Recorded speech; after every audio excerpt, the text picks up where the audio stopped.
सियासत की दुनिया का एक बहुत बड़ा नाम गुलाम नबी आज़ाद और उनकी पार्टी डेमोक्रेटिक प्रोग्रेसिव आज़ाद पार्टी, जिसका क़याम 2022 में हुआ था। और आज उसी पार्टी की जानिब से उनकी जितनी भी कमेटियां थी, उन तमाम कमेटियों को जो है जम्मू कश्मीर के अंदर डिज़ालू कर दिया गया है।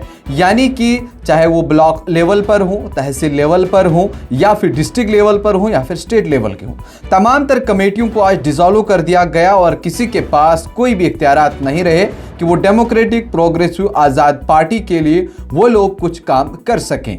और ऐसे में गुलाम नबी आज़ाद का ये बड़ा फैसला आज अचानक कैसे, कई वक्त से लोग ये उम्मीद कर रहे थे कि गुलाम नबी आज़ाद, जो सियासत की दुनिया का एक बहुत बड़ा नाम था, अगस्त 2022 में जब उन्होंने कांग्रेस का साथ छोड़ा और उसके बाद उन्होंने एक अपनी पार्टी का क़याम किया, जिस पार्टी का नाम उन्होंने डेमोक्रेटिक प्रोग्रेसिव आज़ाद पार्टी रखा।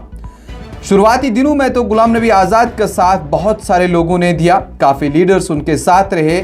जब उन्होंने कांग्रेस का साथ छोड़ा और जम्मू के अंदर एक बहुत बड़ा उनकी जानिब से एक प्रोग्राम किया गया, जिसमें कई लोग आए और ऐसा लगा कि शायद जम्मू कश्मीर के अंदर फिर से एक अलग इनकी जानिब से जो है वो प्रोग्राम यहाँ पर किया जाएगा, एक अलग इनकलाब आएगा।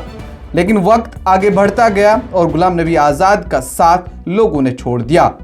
ऐसे में कई सारे मोड़ जो है वो देखने को मिले। लेकिन वहीं आज की डेट में जब ये फैसला सामने आया कि तमाम उनकी जितनी भी और ऐसे में जब उनकी जितनी भी कमेटियां इस समय तहसील लेवल पर काम कर रही थी, डिस्ट्रिक्ट लेवल पर काम कर रही थी, या फिर ब्लॉक लेवल पर काम कर रही थी, इन तमाम कमेटियों को डिसॉल्व किया गया और ये कहा गया अब जो है नई कमेटियां बनेंगी और उन्हें नया असाइनमेंट मिलेगा, उन्हें नया काम मिलेगा, हो सकता है नए चेहरे सामने आएंगे।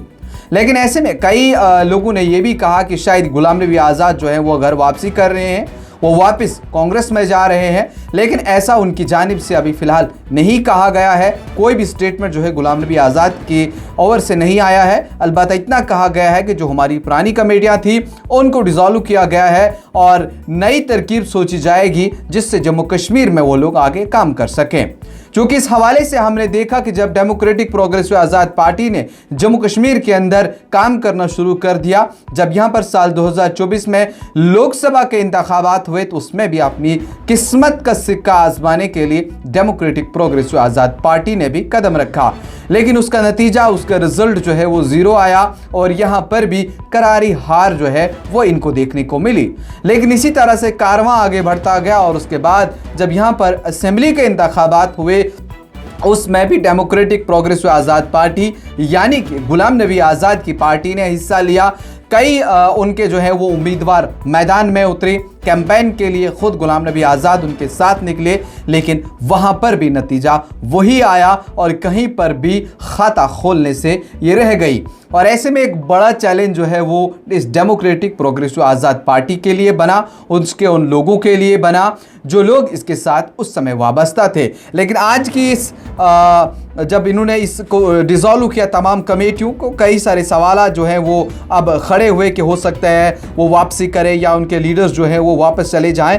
लेकिन इस तरह का अभी कोई भी फैसला जो है वो सामने नहीं आया है। और अगस्त 2022 में गुलाम नबी आज़ाद ने कांग्रेस पार्टी का साथ छोड़ा और उसके बाद उन्होंने 26 अगस्त को अपनी तमाम पोजीशन से, यहाँ तक कि उनकी जो बेसिक मेंबरशिप इस पार्टी के साथ थी, प्राइमरी मेंबरशिप उसके साथ थी, उसको भी खैराबाद कहा, उससे भी जो है उन्होंने किनारा कशी की। और उसके बाद इन्होंने जो अपनी पार्टी उन्होंने बनाई थी डेमोक्रेटिक प्रोग्रेसिव आज़ाद पार्टी, और उसके बाद उसका क़याम जो है वो जम्मू कश्मीर के अंदर हुआ और यहाँ पर उन्होंने उसके बाद काम करना शुरू कर दिया। और आज की डेट में उन्होंने इन तमाम कमेटियों को डिसॉल्व किया। इससे पहले भी एक दो बार ये कमेटियाँ बनी थी, लेकिन आज तमाम जम्मू कश्मीर के अंदर पूरी ब्लॉक लेवल से लेकर स्टेट लेवल तक, चाहे उनके स्पोक्स पर्सन हो, उनके सेक्रेटरीज हों या फिर बाकी डिस्ट्रिक्ट प्रेजिडेंट्स हों, तमाम लोगों को जो है वो उनके इख्तियारात वापस लिए गए हैं और ये कहा गया है कि इनको दोबारा इख्तियारात दिए जाएंगे।